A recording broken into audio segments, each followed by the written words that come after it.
오늘의 말씀 고린도전서 15장 35절부터 49절입니다.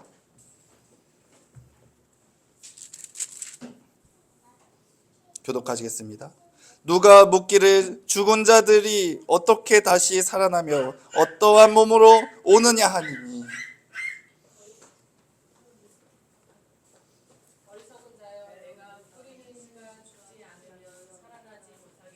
또 내가 뿌리는 것은 장래의 형체를 뿌리는 것이 아니요 다만 밀에서 다른 것이 알맹이 뿐이로다. 하나님이 그 뜻대로 우리에게 형체를 주시되 각 종자에게 그 형체를 주시느니라. 육체는 다 같은 육체가 아니니 하나는 사람의 육체요 하나는 짐승의 육체요 하나는 새의 육체요 하나는 물고기의 육체란. 하늘에 속한 형체도 있고 땅에 속한 형체도 있으나 하늘에 속한 것에 영광이 따르고 있고 땅에 속한 것에 영광이 따르고 있으니 해의 영광이 다르고 달의 영광이 다르며 별의 영광도 다른데 별과 별의 영광이 다르도다.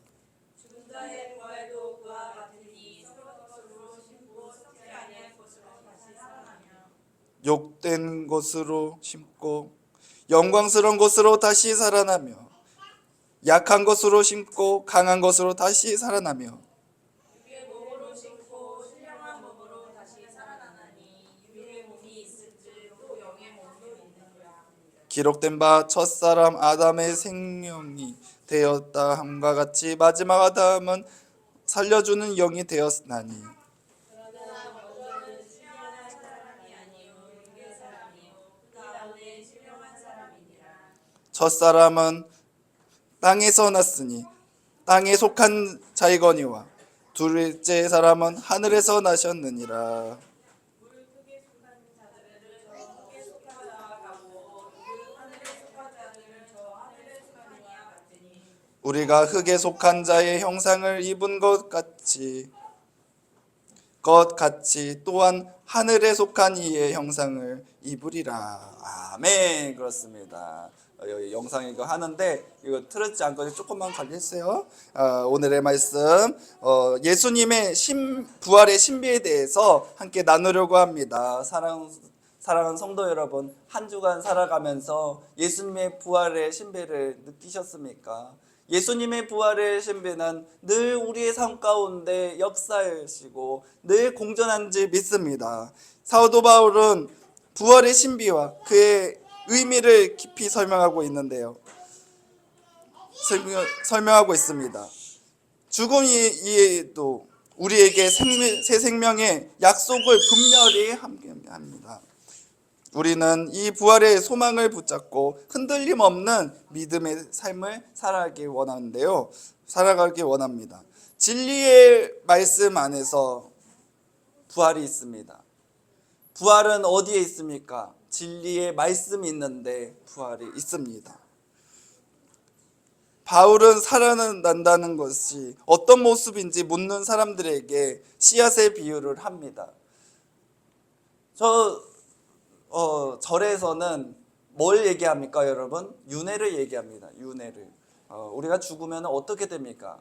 뭐 착하게 살면 잘하면 뭐 사람으로 진짜 잘하면 사람으로 되고 좀 재수가 없다고 생각하면 재수 없으면 뭐 짐승으로 너무 또 재수가 또 없으면 벌레로 또 태어나는 거야 그러더라고요. 많이들 그렇게 얘기하는데 많이들 궁금해할 거예요. 우리가 죽으면 어떻게 되니까?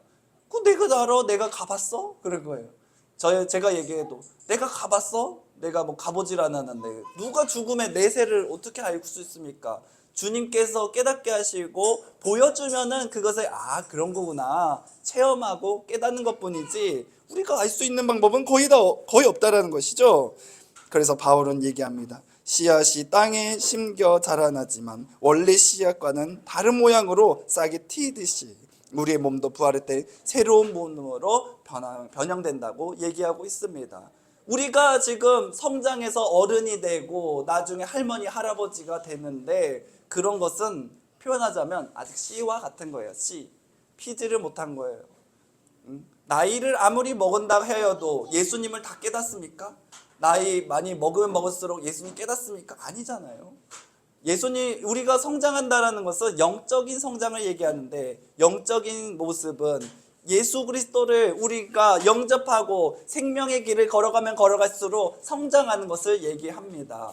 그렇기 때문에 우리가 예수님을 깨닫지 못한다면 우리는 생명이 없음을 얘기한다는 것이죠. 목사님 또 얘기하면 그렇지만, 목사님이 된다고 해서 예수님을 깨닫지 못한다면 성장을 못한 것과 마찬가지입니다.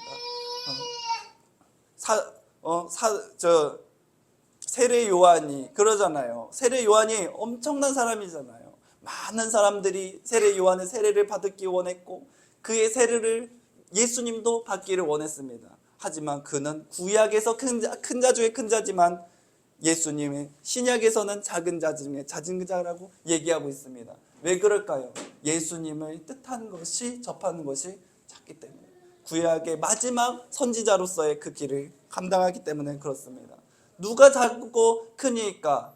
예수 그리스도 진리의 말씀, 예수님의 뜻 가운데 걸어갔냐 안 걸어갔냐, 그것이 큽니까 작음을 얘기하고 있습니다.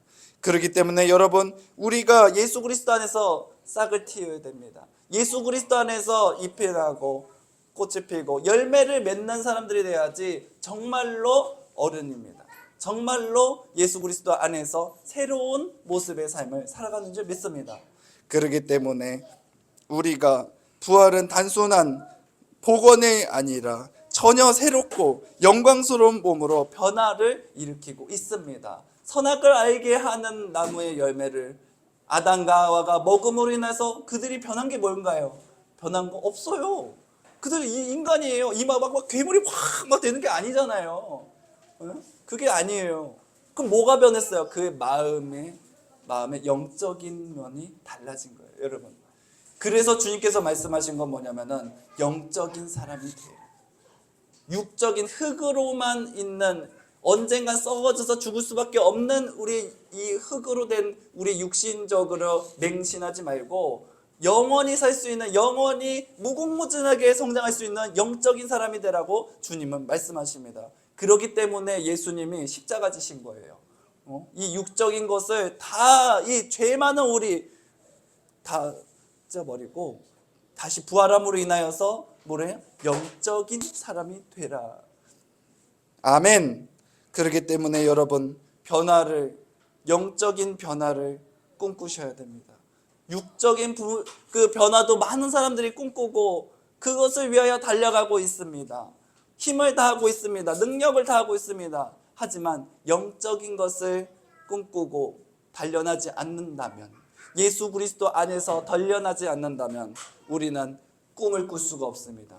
예수님 안에서 진짜 꿈은 영적인 꿈을 실현시키기 위해서 육적인 꿈을 이루는 것이 주님의 뜻하심인지 믿습니다. 육적인 것을 행하니까 믿음이 생기다? 거짓말이에요. 영적인 면이 강해지면 강해질수록, 내가 예수 그리스도 안에서 넓어지면 넓어질수록 그것이 흘러넘쳐서 육적인 것으로 실현이 되는 거예요. 여러분, 그러잖아요.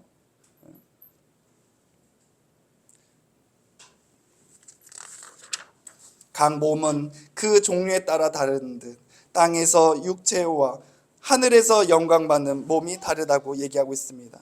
바울은 육신은 썩어질 것이지만 부활 몸은 썩지 않는 영적인 몸으로 설명하고 있습니다. 근데 이 말씀을 묵상하는데 너무나 은혜로운 표현이 나와서요. 41절 보겠습니다. 해의 영광이 다르고 달의 영광이 다르며 별의 영광도 다른데 별과 별의 영광도 다르다. 그 얘기를 표현하는 거예요. 뭔가 어떻게 이런 표현을 할 수 있을까? 사도 바울은 어떻게 이런 표현을 했을까? 너무나도 신기한 표현이에요. 여러분, 우리가 이 영광이라는 것은 뭘까요?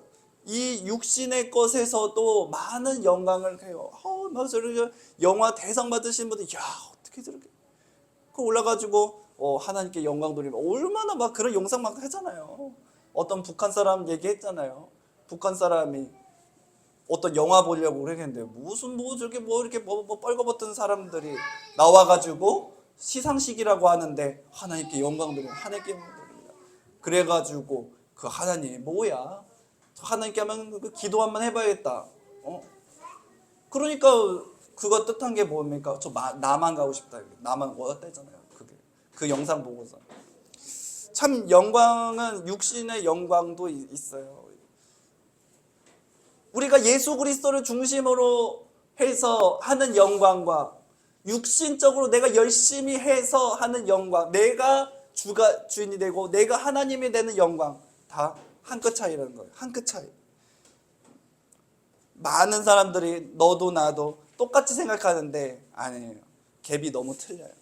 주님의 영광을 돌리고 예수님의 뜻을 따르고자 하는 사람들의 가는 길은 천지 차이예요. 천지 차이. 육신의 길을 따르고 나를 더 빛나게 하기 위한 길은 요만큼밖에 그 영광도 엄청난 것 같지만 예수님의 영광을 위하여 그 길을 걸어가는 이루신 분들은 천지 차이라는 거예요. 천지 차이. 예수님께서 우리에게 예비하신 영광과 생명의 몸을 상징하며 우리의 존재의 궁극적인 변화와 완성을 보여주는 그 완성. 육신적으로는 반쪽짜리 완성하려고 우리가 안간힘을 썼는데 우리는 완전한 완성을 위하여 우리는 걸어가는 줄 믿습니다. 예수님과 걸어가면요, 여러분, 영적인 삶만 사는 것이 아니에요. 육적인 삶도 완성하는 길을 주님께서 뜻하십니다. 사도 바울은 다음 죽고 나서는 완전히 변할 것을 얘기하는데 여러분, 이 세상에서는 육신적인 것도 중요해요. 육신적인 거 버리라고 하면은 사입이 돼요. 또 너무 영적인 것만 또 저기 하면은 또 그걸 뭐라 하죠? 뭐 광신도가 돼버려요. 영육이 완성이 돼야 돼요. 영육이 완성. 그런데 가장 먼저는 또 말씀드립니다. 영적인 것을 먼저 1순위하고 두 번째는 육적인 것을 이루세요. 주님께서 그럴 수 있도록 인도하신 줄 믿습니다. 우리 더 확고히 보겠습니다. 첫사람 아담은 땅에서 지음을 받았지만 마지막 아담인 그 아담의 자리로 오신 예수 그리스도는 하늘에서 살리는 생명의 주님이신 줄 믿습니다. 육적으로 하려고 그러니까 어떻게 했습니까? 육의 하나님 여호와의 이름을 받았습니다. 육의 이름을 그 율법의 하나님의 이름으로는 완성할 수가 없었어요. 그들에게 내가 너희에게 축복을 더하리라. 너희가 나를 하나님으로 아버지로 너희의 주님으로서 너희가 나를 칭하면 너희가 나를 따르면 나와 함께 한다면 내가 너희에게 자녀 축복, 땅의 축복, 수많은 물질의 축복 내가 더해 줄 건데 너희 어떻게 하니? 그런데 단 너네가 나를 배신한다면 너희를 멸망시키리라. 아까 전도사님 말씀하셨잖아요. 흩으시는. 왜 흩으시게 했어요? 깨달으라고. 너희가 내 안에 있는 삶과 밖에 있는 삶을 깨달으라고 하시는 것이 아닐까요, 여러분? 우리에게 자꾸 주님이 흩으시는 이유는 뭘까요? 우리에게 자꾸 시험과 어려움으로 예수님께서 뜻하신 것이 뭘까요? 예수님을 깨닫게 하시오. 예수님을 믿을 수 있는 그 기회를 열어주시고 단련케 하시고 우리를 정금같이 사용하시려고 우리를 오늘도 흩으시는 줄 믿습니다. 우리에게 시험과 어려움이 오는 줄 믿습니다. 여러분 내려놓으세요. 가지 많은 곳에 나무에 바람 잘 일이 없잖아요. 왜 자꾸 가지를 만드세요? 예수님의 말씀 안에서 내려놓으세요. 예수님의 뜻을 바라기에 내려놓으세요. 뭐를 다 버리라 이런 뜻이 아니라 내 영적으로 자꾸 나를 시험에 들게 하는 것들 내려놓으세요. 우리 예수님만 있으면 되잖아요. 예수님 안에서 주님이 이루시는 것에서 주님의 영광을 돌리면 되는데 우리는 자꾸 우리의 영광을 위하여 육신 것을 따르면 자꾸 그런 것이 우리를 자꾸 시험에 들게, 육신의 것으로 편안하게 하려고 우리가 그 길을 걸었는데 오히려 그 편하게 하려는 것이 시험에 들게 하잖아요. 그러면 어떻게 해요? 꿈을 어떻게 켜요? 예수님께서 예수님께서 뜻하신 가장 좋은 방법으로 하면 되는 거예요. 우리의 방법을 하면요 안 돼요. 우리의 방법으로는 안 돼요. 제가 지금 어항 얘기하면 또 어떻게 되는지 모르겠는데, 지금 이 어항을 공부하고 있는데 가장 좋은 방법이 뭐냐, 자연 그대로의 어항을 만들자. 그게 답이 나오더라고요. 많이들 요즘에 행하는데, 자연 그대로의 어항은 뭘까요? 어떠한 여각이나 다른 거기에 들어가는 뭐 첨가제나 이런 걸 말고, 자연은 뭘까요? 자연은 알아서 순환하는 것을 얘기해요. 새들이 날아간 것 같이, 그들이 먹고 마신 것 같이 그들이 알아서 해결할 수 있도록 밥은 줘야 되겠죠. 거기 안에서 생명을 얻을 수 있는 것대로 하는 것이 그런 거예요.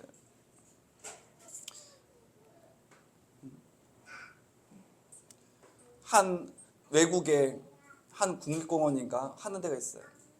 그곳에 사자와 포식자들을, 그 육식 동물들을 다 없앴대요. 그러니까 이제 뭐 숲이 편안해지겠지라고 생각했는데 없어진 거죠. 없어지니까 문제가 일어났어요. 풀이 없어져요. 초식 동물만 있다 보니까 풀이 없어요. 이걸 어떻게 해야 되나? 어떻게 인간이 그거를 어떻게 조절을 해줘? 포획을 하고 막 하려 해도 안 되는 거예요. 나중에 어떻게 하면 늑대를 넣대요. 늑대 3마리로 시작했는데 먹이 사슬이 만들어져 가지고 숲이 다시 살아나고, 또 다른 동식물들이 어우러져서 살 수 있는 환경이 만들어졌대요. 우리 인간이 하는 것이 아니에요. 주님께서 만들어주신 그 삶을 그냥 만들어준 것 뿐이에요. 우리는 자꾸 우리의 삶을 설계하려고 합니다. 우리가 갈아갈 목표를 세우려고 합니다. 뭔가를 이루려고 합니다. 주님의 뜻 없이 내가 생각한 대로, 내가 하고 싶은 대로 하려고 합니다. 그러니까 자꾸 브레이크가 걸려옵니다. 여러분, 우리가 예수 그리스도 안에서 옛 삶은 버리고, 옛 삶은 뭡니까 여러분? 죄의 뿐입니다. 하지만 예수님의 새로운 삶은 뭐냐? 구원의 길입니다. 부활의 신앙은 우리가 예수 그리스도를 닮고 새 생명을 얻는 하나님의 자녀로서 거듭나는 그 삶을 확신하는 시간인 줄 믿습니다. 예수님 안에서 생명이 이루어진 줄 믿습니다. 우리가 자꾸 생명의 삶이 안 된다면 예수님 앞에 의지하세요. 예수님 앞에 맡겨보세요. 예수님의 길을 걸어가려고 하세요. 너무 자포자기하라는 뜻이 아니에요. 예수님의 뜻하심이 무엇인가를 깨달으라는 것이에요. 그래서 여러분들에게 가장 강한 것이 무엇인가, 내게 주신 은사와 내게 무엇을 뜻하려고 하신가를 갖고 기도를 해보는 거예요. 주님, 내가 이런 은사고 내가 이거를 주님 쓰셨으면 좋겠는데, 주님 내가 어떻게 그 길을 걸어가면 되겠습니까? 주님이 설계해 주세요. 주님이 가장 완전한 길로, 가장 안전한 길로 주님이 설계해 주시고 우리에게 뭐라 하십니까 여러분? 평안하라. 평안하라. 예수님이 함께 하시니까 평안하라 하시잖아요. 우리가 세상에서 두려운 일이 뭘까요? 자꾸 두렵게 되는 일이 뭘까요? 내가 뭔가 하려고 하는데 주님 왜 안 도와주세요? 예수님, 내가 뭐 이루려고 좀 살아보려고 하는데 왜 세상은 나를 도와주지 않나요? 그러면서 힘들잖아요. 우리는 예수 그리스도 안에서 부활신앙을 갖고 살아가는 것은 예수 그리스도를 닮아가는 신앙입니다. 예수님의 생명의 주님의 길을 걸어가는 삶이고 그 길을 걸어가는 것입니다. 그리스도를 닮아가는 길은 무엇일까요? 뭐 갖는 것이 아니에요. 주님이 말버릇으로 하신 일은 뭐냐? 하나님 뜻대로 하옵소서. 주님의 뜻하신 길만 내가 걸어가고 있습니다. 주님이 인도하신 길 걸어갔습니다. 맨날 그 얘기를 하는 거예요. 그 얘기를 하는 거예요.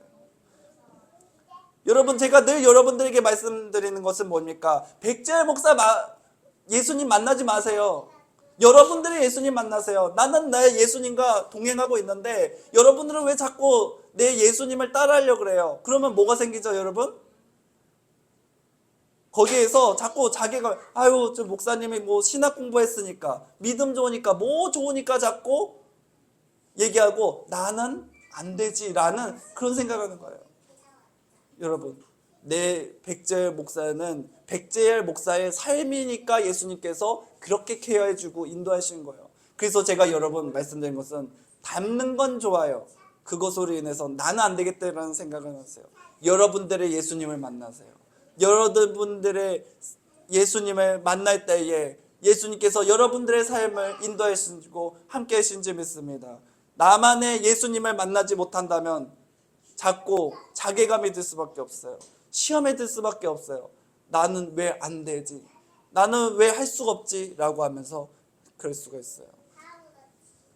하지만 여러분, 아까 지금 너무 제가 너무 저기에서 좀 얘기한 거는 너무 죄송한데 닮아가려고 하지 내 예수님을 만나를 말하는 것은 너무 격한 얘기지만 뭘 얘기하느냐면은 닮아가는 거지 저 백절 목사의 예수님을 나는 왜 저렇게 못 사냐 이러지 말하는 거지. 닮아갈 예수님의 그 DNA를 그 내 이 삶 신앙을 배워가고 나도 그렇게 살기를 원하고 그 예수 그리스도를 만나려는 그 길을 배워야 되는 거지. 온전히 저기 하면은 못해요. 어떻게 할 거예요? 저랑 똑같이 살 거예요? 못 살아요. 각자의 삶이 다르고 각자의 모습이 다른데 아까 그래서 제가 말했잖아요. 달도 해도 그 별의 별도 별 가운데서도 각자의 영광이 다른데 어떻게 하는 거예요? 그렇기 때문에 여러분 제가 늘 말씀드린 건 예수 중심으로 걸어가자. 그러면 거기 안에서 여러분들을 인도해 주시는 성령께서 예수님 가운데 그 길을 걸어갈 수 있도록 인도해 주실 줄 믿습니다. 사랑하는 성도 여러분, 우리의 믿음의 가장 큰 소망은 부활, 예수님의 부활인지 믿습니다. 우리는 죽음의 길을 걸어갈 수밖에 없고 새 생명을 잃을 수 없는 그냥 씨앗으로 태어나서 씨앗으로 끝나는 영적인 삶이 된 것이 아니라 부활함으로 인하여 큰 나무가 되고 열매를 맺는 또 미래를 꿈꿀 수 있는 여러분들이 되시기 원합니다. 죽음의 끝을 아니며 죽음은 끝이 아니면 예수 그리스도 안에서 우리는 영원한 생명과 영광스러운 몸으로 다시 살아가고 부활한 줄 믿습니다. 그래서 아까 제가 간증을 했는데요. 간증이 하는 이유는 뭘까요? 내가 싹이 튀었어요. 여러분 제가 열매를 맺었어요 하는 거와 마찬가지예요. 그래서 간증을 하는 이유가 그거예요. 내가 내 삶이 지금 어떻게 변화되는 것을 얘기하는 거예요. 씨앗만 있다면 여러분 내가 간증할 수 없다면 난 지금 씨앗입니다. 싹이 튀지 않았습니다. 난 아직도 제자리 걸음입니다. 이런 뜻인 거와 마찬가지입니다. 그렇기 때문에 우리는 지금 이 순간에도 그 부활의 능력으로 새롭게 변화해야 되며 이 소망을 붙잡고 살아갈 때 세상은 모든 고난과 시련을 이길 수 있는 힘을 주님께서 주십니다. 부활의 신비를 깊이 묵상하며 죽음을 넘어 새 생명을 사는 복된 신앙생활 되시기 원합니다. 기도했습니다. 감사합니다. 주님, 우리에게 믿음 주시옵소서. 은혜 주시옵소서. 예수님께서 부활하심으로 우리가 예수님 씨앗이 터져서 싹이 나고 열매를 낸과 같이 우리가 예수 그리스도 안에서 거듭나는 줄 믿습니다. 생명의 길을 걸어가는 줄 믿습니다. 많은 사람들이 육신의 것을 위하여 살아가면서 주님 영적인 씨앗은 퍼뜨리지 않길 원합니다. 예수님 안에서 생명 얻게 하옵소서. 예수님 안에서 모든 각자의 영광 각자 주님께서 인도하시는 그 길을 사명 감당할 수 있도록 인도하여 주시옵소서. 우리에게 주님 뜻하신 인도하심이 있다면 그 뜻하신 인도하심을 잘 감당할 수 있도록 셈 주시고 인도하여 주시옵소서. 우리에게 원하신 뜻하심인지 믿습니다. 각자의 그 주님 아버지 주님께서 원하시는 그 삶과 주님 영적인 그 키가 있는지 믿습니다. 잘 감당할 수 있도록 셈 주시옵소서. 예수님 기도했습니다. 아멘. 봉헌 기도했습니다. 주님 감사합니다. 주님 앞에 마음 드린 이 손길들을 축복하여 주시옵소서. 가까운 곳에서 또는 먼 곳에서 예수님의 사명 감당한다는 이 우리 진리교회의 마음을 더합니다. 예수님의 뜻만 바라고 진리의 말씀만을 뜻하는 가운데 아버지여 주님 마음을 더해 주신지 믿습니다. 그들의 삶 가운데, 그들의 이 마음 가운데 주여 신앙생활 가운데 붙들어 주시옵시고 예수님의 뜻 이루는데 부족함 없는 능력과 은혜 열어 주시옵소서. 주여 사업하는데 아버지여 물질을 주님 통용하고 주님 지혜와 명철함이 더 필요할 때에 그 상황 가운데 인도하여 주시고 축복하여 주시고 인도하여 주시고 함께 없어서 주님의 자녀들과 자손들을 축복하여 주시고 믿음의 자녀들로서 믿음의 자손들로서 사명 감당할 수 있도록 능력과 은혜 복을 더하여 주시고 함께하여 주시옵소서. 우리 진리교회의 마음들이니 마음의 손길들이 부끄럽지 않도록 꼭 예수님의 사명 감당하는 데 사용될 수 있도록 인도하여 주시옵시고 주님의 뜻만 바라는 우리 진리교회 주의 종들 모두 되게 하여 주시옵소서. 예수님의 이름으로 기도드렸습니다. 아멘.